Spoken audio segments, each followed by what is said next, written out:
Assalamualaikum warahmatullahi wabarakatuh.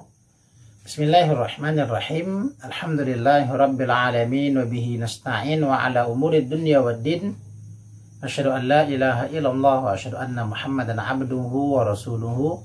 Allahumma shalli ala Muhammad wa ala alihi wa ashabi ajmain. Amma ba'du. Baiklah, dalam kesempatan kita kali ini kita menyambung kembali pembahasan kita tentang kalam khobar dan kalam insya. Nah, dulu kita sudah membahas apa itu kalam khobar, yaitu kalam yang yahtamilu sidqa wal kidba lidatihi, kalam yang mengandung sidik dan kidim pada zatnya itu sendiri. Sehingga nanti kalau ketika kita mendengar adanya kalam yang terpikir setelah itu adalah sidik atau kidibnya, maka kalam tersebut adalah kalam khobar. Nah, beranjak kita kepada pembahasan selanjutnya, yaitu kita memasuki kembali pembahasan tentang al-insya. Nah, apa itu insya? Apakah insya itu sama dengan khabar atau berbeda? Nah, insya ini perbedaannya hanya sedikit saja daripada khabar, ya. Kalau khabar itu kalam yang yahtamilu sidqa wal kidba lidatihi. Nah, maka pada kalam insya perbedaannya hanya satu saja. Kalau pada khabar itu dia yahtamilu sidqa. Kalau pada khabar dia yahtamilu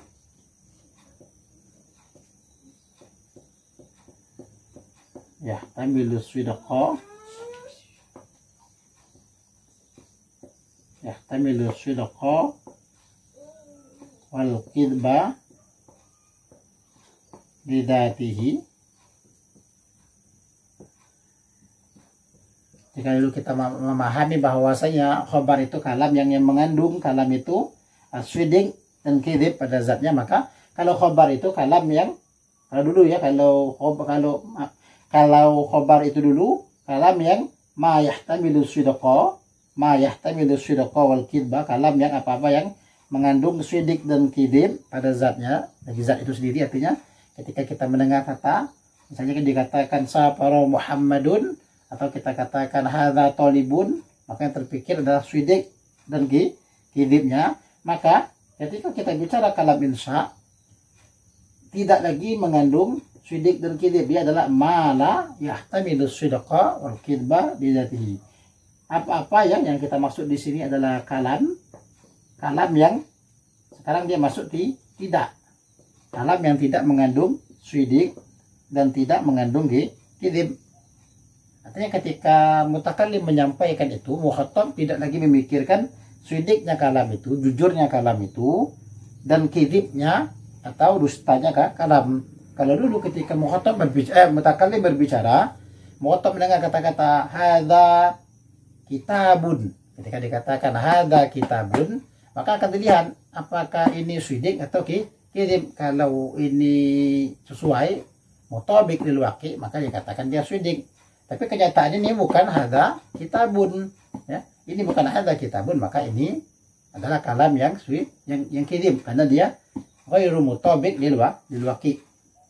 Nah, sekarang ketika masuk ke insya, tidak lagi berpikir sidik atau kidib, karena kalam ini tidak membahas tentang jujur atau bohongnya. Misalnya ketika kita katakan kalau pada kalam khabar dikatakan Muhammadun fil masjidi, Muhammad itu ada di masjid, maka kita katakan di sini, kita buat contoh, ya Muhammad idhab ilal masjidi.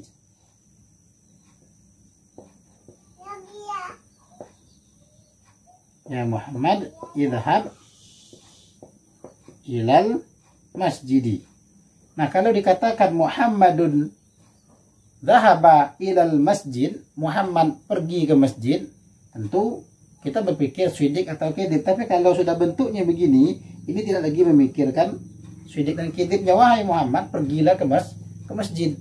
Nah, kata-kata wahai Muhammad, pergilah ke masjid itu tidak lagi mukhatab si Muhammad. Ketika disebut ya Muhammad pergi ke masjid, maka si Muhammad tidak lagi berpikir tentang sidik atau kidibnya. Namun yang dia pikirkan adalah dia harus segera pergi ke ke masjid.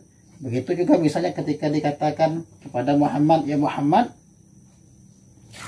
Ketika dikatakan kepada Muhammad misalnya, ya Muhammad, hal anta talibun misalnya.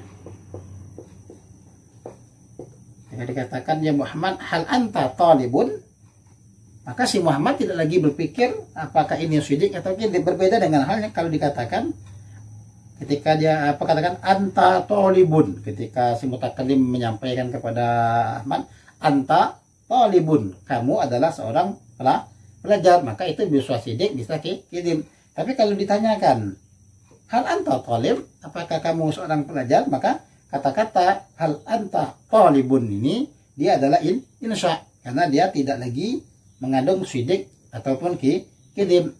Tapi kalau dikatakan anta talib, kamu adalah seorang pelajar, maka itu mengandung makna khobar karena ada syidik dan kidim. Tapi kalau apakah kamu seorang pelajar, apakah kamu seorang santri, ini adalah sebuah pertanyaan. Tentu pertanyaan butuh jawaban, tidak butuh kepada benar atau syidik atau kidibnya. Yang dibutuhkan dari sebuah lapas pertanyaan adalah jawaban. Nah, ini yang disebut dengan insya. Sehingga nanti dalam pembahasan insya ini ada beberapa pembahasan yang akan kita bahas ke depannya terkait insya. Nah, nanti insya ini ada beberapa bentuk ya. Ini yang akan kita bahas. Nah, yang pertama nanti yang kita bahas adalah al-amru ya. Kita akan membahas amar.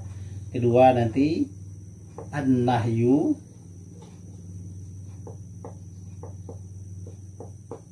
Ketiga nanti al-istifhamu.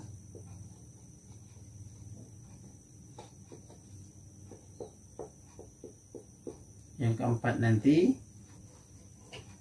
at-tamanni.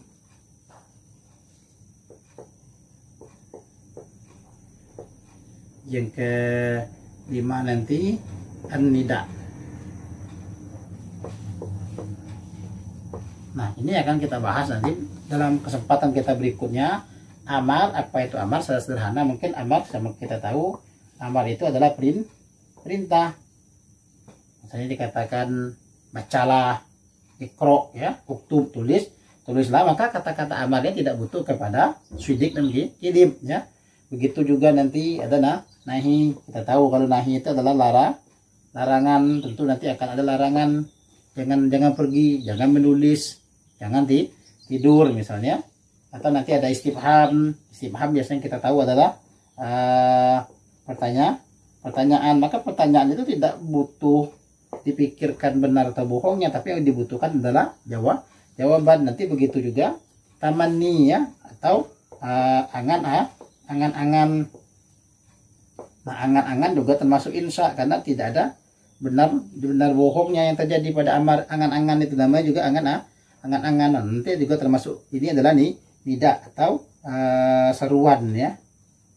Misalnya dipanggil ya Muhammad, wahai santri ya. Nah, inilah nanti akan kita bahas dalam pembahasan kita ke depannya tentang insya. Yang dinamakan insya itu dia tidak syidik dan tidak kidib ketika diucapkan dan ketika dipikirkan. Yang ada adalah ketika dia berbentuk amar, berarti dia perintah, maka si mukhatab harus mengerjakan perintah tersebut. Ketika dia berbentuk nahi, diucapkan oleh mutakallim, maka mukhatab harus menjauhi larangannya ya. Ketika mutakallim mengucapkan kata istifham, maka mukhatab harus menjawab pertanyaannya itu. Kemudian tamanni, nanti ketika mutakallim mengucapkan tamanni ya mukhatab paham saja, ini namanya juga angan-angan. Begitu juga nanti yang kelima, ketika mutakallim mengatakan nida, mengucapkan nida, maka mukhatab harus menjawab seruan. Nah, ini yang akan kita bahas pada kesempatan yang akan datang. Berarti jumlahnya ada 5. Bila kita cukupkan dulu sampai di situ. Nakhtatim bi qiraati hamdalah. Alhamdulillahirabbil alamin. Subhanakallahumma wa bihamdika asyhadu an la ilaha illa anta Astaghfiruka wa atubu ilaik. Wassalamualaikum warahmatullahi wabarakatuh.